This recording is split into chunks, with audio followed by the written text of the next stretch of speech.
Ngebayangin tentang kebahagiaan orang lain itu hanya menyusahkan diri. Kenapa ya kehidupan dia kok bisa bahagia gitu? Coba aja, coba dan coba aja yang kita bayangkan. Itu salah. Salahnya di mana? Salahnya engkau tidak mensyukuri dengan apa yang sudah engkau miliki.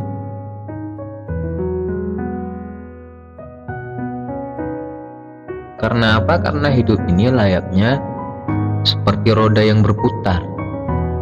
Terus berputar. Memandang dan dipandang. Sekarang kita memandang orang lain, besoknya orang lain yang akan memandang kita.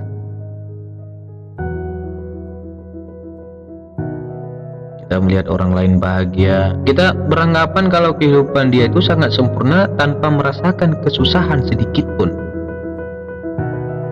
Orang lain yang melihat kita pun beranggapan seperti demikian. Pas kebetulan nih kita lagi canda-candaan bareng keluarga atau bareng teman-teman, ada orang di samping kita nih ngeliat, tiba-tiba terbesit dalam hati dia, enaknya jadi dia. Ada beban pikiran, bisa tertawa lepas bareng teman-teman atau keluarga. Padahal kita juga punya masalah, hanya saja tidak menampakkan pada teman-teman atau keluarga, biar momen berkumpul atau perjumpaannya menjadikan sebuah kesan yang bahagia. Orang wanita melihat wanita lain mempunyai suami yang kaya raya misalnya, mobil, rumah mewah, uang yang cukup, dan lain sebagainya, langsung beranggapan bahagianya hidup dia.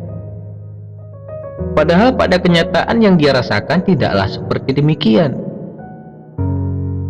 Memang dia punya segala kemewahan, tapi tak sedikit juga dia merasakan kesusahan. Suaminya kasar lah, gak ada harga istrinya lah, atau kadang-kadang sedikit waktu untuk istrinya.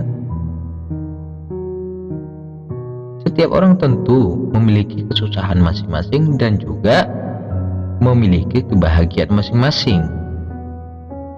Hanya saja tergantung dari kita tentang bagaimana dalam kita beranggapan, bagaimana tentang kita dalam menanggapi akan arti kehidupan, dan tentang bagaimana kita mensyukuri dengan apa yang sudah kita miliki.